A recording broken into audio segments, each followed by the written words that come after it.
plutôt que des contraintes. C'est-à-dire, s'il y a des problèmes de nitrate, peut-être qu'on peut organiser des choses entre agriculteurs pour qu'on participe à cet objectif-là. Et aujourd'hui, les seules choses qu'on nous propose, c'est la plupart du temps des cahiers des charges qui nous contraignent et qui souvent, la plupart du temps, nous divisent. Ce qu'on appelle les démarches qualité sont souvent quelque chose qui nous oppose à la qualité. Ce qui nous semble être la qualité, c'est quand moi je vais co-participer à la décision et j'ai pas envie de me sabrer, j'ai pas envie de me suicider, et si on m'explique correctement dans quel sens je vais et ce qui va se passer, je pense que n'importe quel humain peut trouver une solution. Mais la difficulté qu'on a aujourd'hui, c'est que nos agriculteurs sont devenus des gens soumis au marché, souvent, comme on l'a dit tout à l'heure, par de l'endettement. Quand une terre augmente de 45% en 10 ans et qu'on est jeune agriculteur, on va s'endetter à vie. Et quelle liberté il y aura après dans cette vie d'agriculteur? Il va être complètement dépendant de la dette qu'il a contractée. Aujourd'hui, les mécanismes de primes qui ont été développés depuis 1992 ont créé de véritables chefs de terre, de maîtres de terre qui sont à la tête de plusieurs centaines d'hectares, qui touchent plusieurs centaines de milliers d'euros chaque année de primes directes. Et à cela, j'ai envie aussi de les inclure. J'ai envie de leur dire, vous êtes immensément puissants, vous êtes immensément performants dans le système qu'on a mis en place. Maintenant, ça vous donne une responsabilité importante. Sachez que si vous libérez 4 hectares ou 2 hectares à un citadin pour vendre ses carottes, si vous lui vendez, il est dans l'impossibilité de repayer votre terre en vendant ses carottes. Par contre, si vous lui louez à un bail agricole à 100 € de l'hectare, lui, il peut faire la chose. Et vous avez ce pouvoir-là. Et quelque part, on a maintenant une frange de la population agricole qui est immensément puissante. Et le seul message que j'aurais pour eux, c'est sachez que demain, vous avez la possibilité de vendre à des fonds de pension chinois, vous avez la possibilité de vendre à Leclerc, à Auchan, vous avez aussi la possibilité tout de suite de libérer des espaces à des gens qui vont devenir créatifs et avec lesquels on va pouvoir participer à recréer un futur. Et là, je sais bien que la PAC va financer, pour moi, dans mon avis, aujourd'hui la PAC a financé nos exportations. On est un pays qui ne vend que du blé aujourd'hui. Et pourquoi on met autant d'argent dans ces productivistes, dans ces gens qui produisent énormément de matières premières? Parce qu'on a besoin de retrouver un peu des devises sur le marché. C'est ce que je pense aujourd'hui. Et aujourd'hui, je me demande si on ne met pas plus d'euros dans ce type d'exportation que l'exportation nous rapporte réellement. De toute façon, on nous parle souvent de victimes collatérales pour cette chose-là, parce qu'on va s'inscrire dans la mondialisation. Les victimes collatérales vont peut-être, la chose va peut-être nous rendre la vie impossible demain. Donc aujourd'hui, c'est la société civile qui paye toutes ces subventions agricoles. Donc peut-être elle a aujourd'hui le droit de dire, moi je veux financer, je veux bien financer, mais dans ce sens-là et dans ce sens-là. Moi, j'espère qu'un jour, on aura beaucoup de monde dans nos campagnes. Moi, j'habite une campagne. Quand j'étais tout petit, il y avait 12 commerces dans mon village, parce que ça affecte toute la vie de la campagne. Il y avait 12 commerces dans mon village, et il y avait plein d'agriculteurs. Aujourd'hui, il y a un commerce qui est soutenu par... Le seul commerce qui reste, c'est une petite boulangerie, qui est soutenu par la commune, et dans lequel le boulanger change à peu près tous les 2 ou 3 ans, parce qu'il n'arrive pas à tenir. Donc, on a besoin de voir beaucoup de monde revenir à la campagne. Comment sont accueillies dans le monde politique ces propositions de Marc Dufumier et que d'autres portent déjà, et êtes-vous optimiste vis-à-vis de cette nouvelle politique? Optimiste, non, cet optimisme je ne le partage pas encore. Je crois qu'il y a encore beaucoup de travail. Pourtant j'aimerais l'être. Moi je crois que ce qui est important, c'est assurément, aujourd'hui, il faut dire qu'on est co-responsable. On est tous co-responsables de cette situation. Les paysans, évidemment, ça a été dit, mais les consommateurs le sont aussi, parce que c'est aussi eux qui ont les leviers et les moyens d'influencer et d'influer sur ces questions-là, et évidemment les politiques sont aussi co-responsables. de cette situation, par méconnaissance, par, je sais pas, par quantité de sujets qui ont été abordés, peut-être que les points d'entrée, les leviers sur lesquels on a joué n'étaient pas les bons à un moment donné. Je dis on volontairement, même si je n'ai pas l'impression de m'associer forcément à ce qui a été fait. Mais c'est vrai qu'aujourd'hui, il est extrêmement compliqué de détricoter cet écheveau. Je le disais tout à l'heure, la complexité des dispositifs qui ont été mis en place font que... deux exemples. Il n'y a pas une année où le Conseil général, comme d'autres collectivités, n'est pas sollicité pour soutenir une filière en difficulté. On a tellement hyper spécialisé les exploitations. La plupart du temps, on produit une seule... on a une seule production, on est dans une seule filière. Il suffit que la gelée ne soit pas au bon endroit, que les précipitations ne soient pas tombées au même moment. C'est jamais la même filière, mais il y en a toujours une en détresse. Tous les ans, il y en a une en détresse. Et quand on pose la question et qu'on discute quand même au Conseil général, il y a des moments d'échange, des fois un peu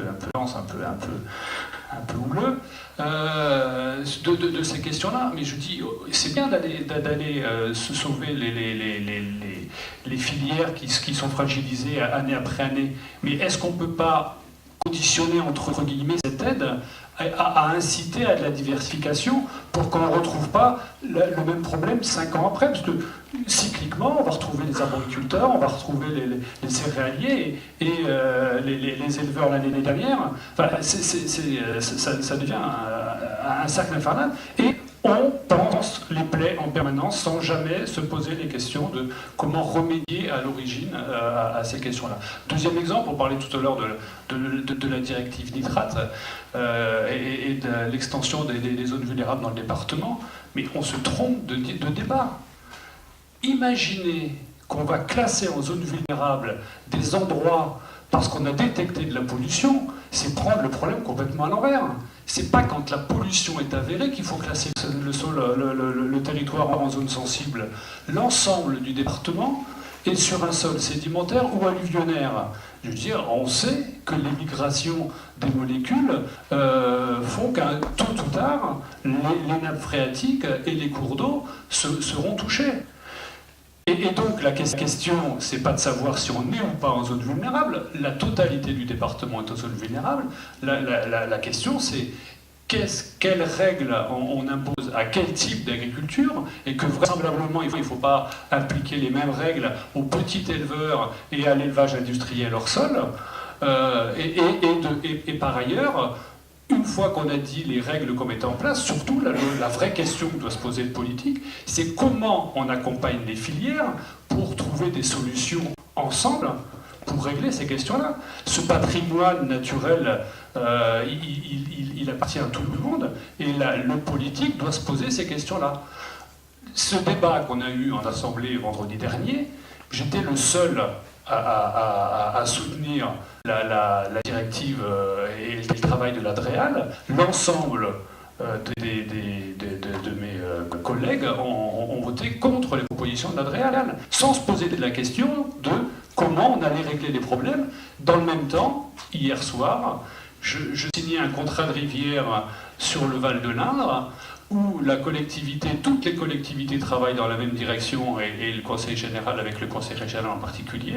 Et le Conseil général met sur ses politiques de restauration et de rénovation du système hydraulique départemental 1,5 million d'euros sur 5 ans. Et ben moi je dis que j'aurais préféré que ces 1,5 million d'euros, on les mette à faire en sorte que les cours d'eau ne soient pas pollués, plutôt que de laisser faire la pollution, et par ailleurs essayer de continuer à penser les plaies et à dépenser 1,5 million d'euros pour essayer de restaurer des rivières, tout en sachant qu'on continue à les polluer. Voilà, donc quand je parle de co-responsabilité, alors il n'y a pas d'argent en foison, ne me faites pas dire ce que je n'ai pas dit, simplement on pourrait réorienter, simplement en se posant les bonnes questions au bon moment, les moyens qui sont mis à disposition et qui sont mis sur la table aujourd'hui pour qu'on réfléchisse tous ensemble à comment on porte d'autres politiques, et à ce titre-là, je me sens co-responsable de la situation actuelle. Est-ce que ce que vous avez entendu, Michel Bell, par rapport à la réaction des syndicats et aux propositions de Marc Dufumier sont des choses qui vous parlent et vous pensez pouvoir vous réconcilier avec le monde agricole sur ces propositions-là? Mais nous ne sommes pas du tout fâchés avec le monde agricole, au contraire, je l'ai dit tout à l'heure, je crois qu'on a retenu ce que j'ai pu dire. Non, moi ce qui m'inquiète beaucoup, c'est l'ignorance du monde moderne, l'ignorance dans laquelle nous sommes. Il suffit de faire une petite comparaison entre les livres de géographie de nos pères. Bon, j'ai 70 ans, ça peut se voir, donc ça fait très longtemps, les livres de géographie enseignaient une agriculture qui était pratiquement écologique. Bien. Le mot écologie m'a toujours paru une aberration parce que à la campagne on faisait tout ce qu'il fallait faire pour avoir une agriculture saine, elle était écologique. Le mot écologique n'est apparu qu'à partir du moment où on a introduit des produits chimiques, des intrants, des saloperies. Bon, donc revenons à quelque chose de sain qui est l'usage du soleil, qui est l'usage des légumineuses, qui est l'usage qu'on avait avant. Et je voudrais poser une question à M. Dufumier, parce que c'est ça qui me paraît très important, en relation avec le problème de l'ignorance dans laquelle nous sommes. Comment êtes-vous reçu dans les lycées agricoles? Bien, alors effectivement, j'interviens de plus en plus dans les lycées agricoles, d'ailleurs je fais l'effort d'y aller. Pendant longtemps, je n'étais pas reçu tout court. Hein. Donc, maintenant, quand même ces idées progressent, il faut quand même savoir qu'en termes de pratique, c'est très lent ce qu'on est en train de dire là. En termes d'idées, il y a quand même de très grandes progressions. C'est-à-dire que je rejoins ce qui a été dit sur l'ignorance, mais enfin, il y a une ouverture sur la qualité sanitaire des aliments, l'environnement et autres. Alors, dans les lycées agricoles, d'abord, beaucoup de lycéens dans les lycées agricoles ne se destinent pas à devenir agriculteurs. Hein. Certains choisissent des spécialisations plutôt environnement et autres. Et dans ceux qui se destinent à devenir agriculteurs, il y a bien deux catégories. Il y a ceux qui envisagent de s'installer ce qu'on appelle hors cadre familial, c'est-à-dire ceux que certains appellent des néo-ruraux, qui envisagent de faire le métier d'agriculteur alors que leurs parents ne l'étaient pas. Et sachez qu'il y a des gens qui réussissent très bien et que c'est un tiers des installations aujourd'hui. Pour eux, le problème, on n'a pas le temps d'évoquer tous les problèmes, mais il semblerait que vous l'ayez évoqué, c'est la question du foncier. L'installation des jeunes, comment acquérir le foncier, terre de liens et autres, on peut causer, mais il y a un vrai problème. Et ceux-là sont très ouverts à ce que je raconte. Et puis c'est souvent les fils d'agriculteurs qui envisagent de reprendre l'exploitation de leurs parents, qui eux sont absolument effrayés, mais absolument effrayés, et même parfois hostiles à ce que je vous ai dit là. C'est-à-dire l'idée que pour leur génération va devoir complètement faire un virage à 90 degrés, alors c'est-à-dire de changer, c'est ça qui est compliqué, de changer complètement, mais évidemment pas en un instant, hein, ça a été dit très clairement, hein, et de voir qu'ils aimeraient bien vraiment être assurés que ce soit viable sur les 40 ans. En même temps, il faut quand même être honnête, tous les jeunes agriculteurs aujourd'hui qui s'installent, avant de faire de gros investissements, ils commencent quand même à se demander, attention, avant de faire comme avant, de se spécialiser exagérément, est-ce que quand même, d'une certaine façon, M. Dufumier n'aurait pas raison? Et s'il a raison, alors là, ils sont effectivement inquiets. Donc il y a une très grande inquiétude qui se traduit chez certains par, bon, il faut être honnête, par presque de l'hostilité, parce que ça remet en cause ce qu'ont fait les parents, et puis les choix des parents, ils ne voient absolument pas d'ouverture possible politiquement à amorcer ce virage en question. Et c'est malheureusement les moins dotés, les plus petits, ceux qui s'installent hors cadre familial, qui sont les plus ouverts à ce que je raconte, tenter les circuits courts, tenter la transformation à la ferme, tenter la qualité plutôt que la quantité, les économies d'échelle. Et puis il y a les enseignants. Je suis enseignant-chercheur. Et puis du coup, je terminerai pour vous dire, je suis dans un établissement d'enseignement supérieur. Ce que je vous enseigne, enfin ce que j'ai dit là, évidemment, vous imaginez bien, je l'enseigne. Je ne dis pas chez vous quelque chose et devant mes étudiants autre chose, ce serait quand même un peu grotesque. C'est toléré. C'est-à-dire c'est minoritaire, ça commence à être compris, c'est-à-dire que ça peut être une agriculture biologique, mais extrêmement moderne, c'est-à-dire qu'à la fois on va regarder dans le rétroviseur, regarder les savoir-faire, regarder les variétés qu'on essaye de regarder chez les ancêtres, quand il en reste quelques-unes, parce que la question des variétés évoquée tout à l'heure est très réelle, hein, qu'il y a des savoir-faire qui ont été perdus et tout, mais qu'effectivement, la nouvelle agriculture bio ne sera pas celle des grands-parents, malgré tout. Ça y est, je crois quand même que tout ça, c'est gagné. Mais alors, Ah, quand même, mais Marc, si on t'écoute, on va commencer à faire de la biologie intégrative, et alors qu'est-ce que tu penses de la génétique moléculaire? Et puis alors, si on abandonne la génétique moléculaire, on va être doublé par les Américains, et puis on évacue le débat. C'est-à-dire que c'est souvent pour de très très mauvaises raisons. Les gens n'attaquent plus frontalement ce que je vous raconte, mais ils trouvent toujours de l'esquive. Et l'esquive en question, c'est si on veut rester compétitif avec les Nord-Américains ou les Hollandais et ailleurs, il faut continuer dans la recherche génétique. Et aujourd'hui, la recherche génétique, la seule recherche génétique quasiment, et dans la recherche génétique aujourd'hui, c'est quand même des choses qui ressemblent à la mutagénèse, aux OGM et ce genre de choses. L'essentiel des budgets de la recherche vont quand même encore là, même quand on nous dit à l'INRA et ailleurs que ça y est, on commence à mettre des billes dans l'agroécologie. Alors, il y a des petites inflexions quand même, hein, mais petites. Moi, je voulais juste revenir sur une toute petite chose que j'ai dit tout à l'heure. Je pense que c'était au sujet de la nappe de Gauss avec les nitrates. Évidemment, les nitrates ne proviennent pas que du monde agricole. Donc, c'était dit de façon assez rapide, mais on est évidemment conscient et on ne veut absolument pas stigmatiser les agriculteurs là-dessus.